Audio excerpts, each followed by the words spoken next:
Communiqué de presse de la 129e session ordinaire de la Conférence des évêques du Togo, CET.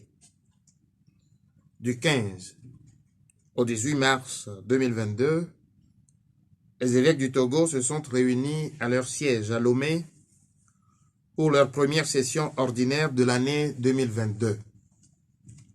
Cette réunion, précédée le 14 mars par une formation permanente, a été pour eux un moment de prière, de communion, de réflexion et de partage. Formation permanente des évêques.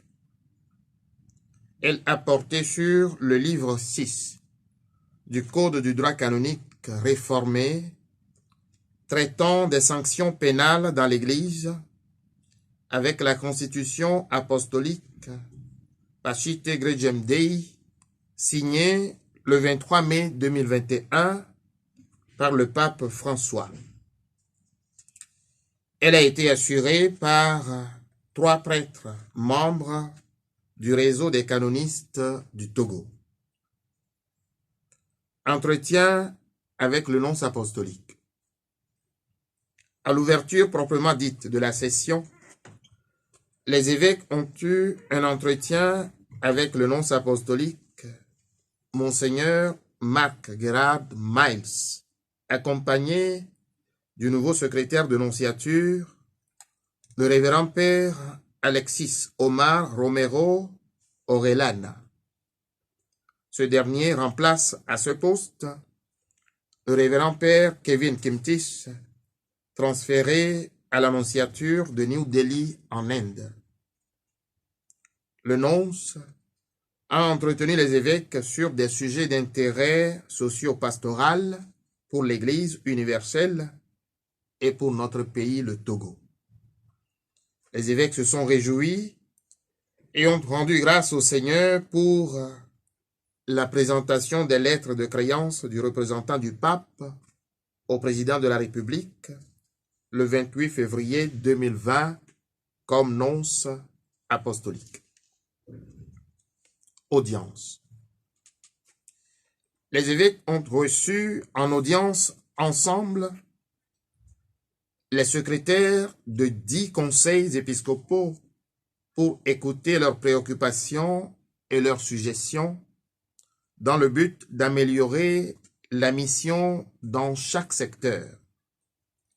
Il s'agit notamment du directeur national de l'enseignement catholique, DNEC, et aumônier du mouvement des cadres catholiques du Togo, MC-Cato, du directeur national des œuvres pontificales missionnaires OPM, du secrétaire général de l'ECDI Caritas Togo, du secrétaire national du Conseil épiscopal Justice et Paix, CEJP, et directeur de TVC Spes, du secrétaire national du Conseil épiscopal pour le laïcat, la famille et la vie, du secrétaire national du Conseil épiscopal pour les communications sociales, du secrétaire national du Conseil épiscopal pour la liturgie, CEL, du secrétaire national du Conseil épiscopal pour l'apostolat biblique, CEAB, du secrétaire national du Conseil épiscopal pour la nouvelle évangélisation et la catéchèse, CEPNEC,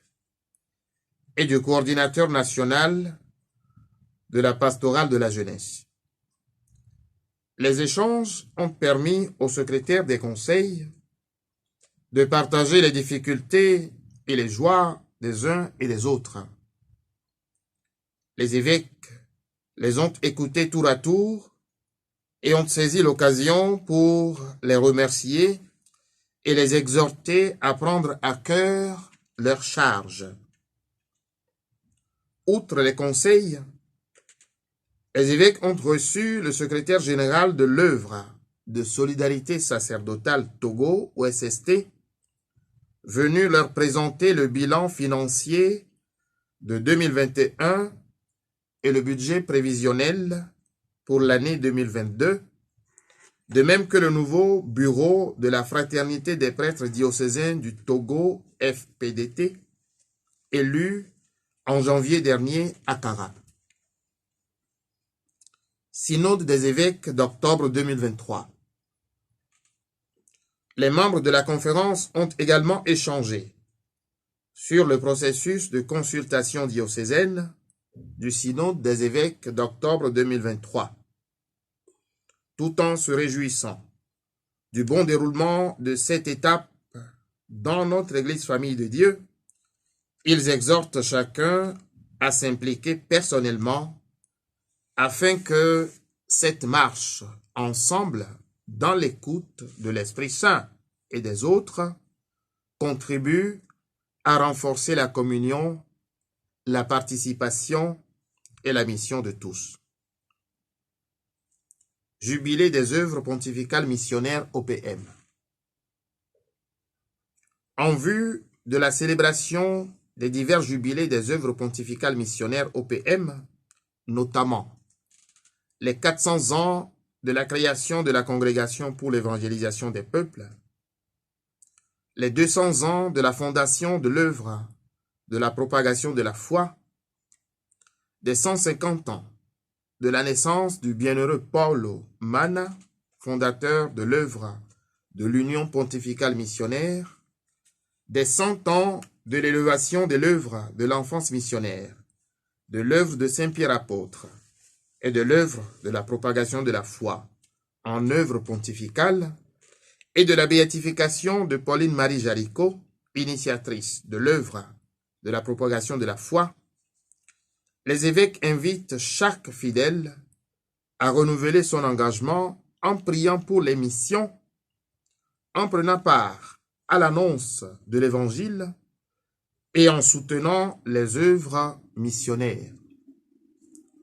Ils ont fixé au samedi 7 mai 2022 la célébration nationale des jubilés énoncés. Jubilé d'argent de Radio Maria Togo. À l'occasion de la célébration du jubilé d'argent de Radio Maria Togo, ce 19 mars 2022, en la solennité de Saint Joseph, époux de la Vierge Marie, les évêques rendent grâce pour ce précieux instrument d'évangélisation, félicitent les acteurs et prient pour eux en vue d'une mission encore plus féconde. Autres sujets abordés. Lors des travaux, les évêques se sont penchés sur diverses questions pastorales telles que les normes de sauvegarde de l'OCDI, les directives de la CET sur les abus sexuels promulguées le 22 novembre 2017, le traitement des prêtres, le pèlerinage en Terre Sainte en 2022, les dispositions pour les prochaines assemblées plénières du CHEAM et de la RECOA Serao de 2022, la célébration des Journées mondiales de la jeunesse à Lisbonne au Portugal en 2023. Prière. Au cours de leur session, les évêques ont prié pour la paix dans le monde, en particulier dans notre sous-région, en Ukraine et dans notre pays.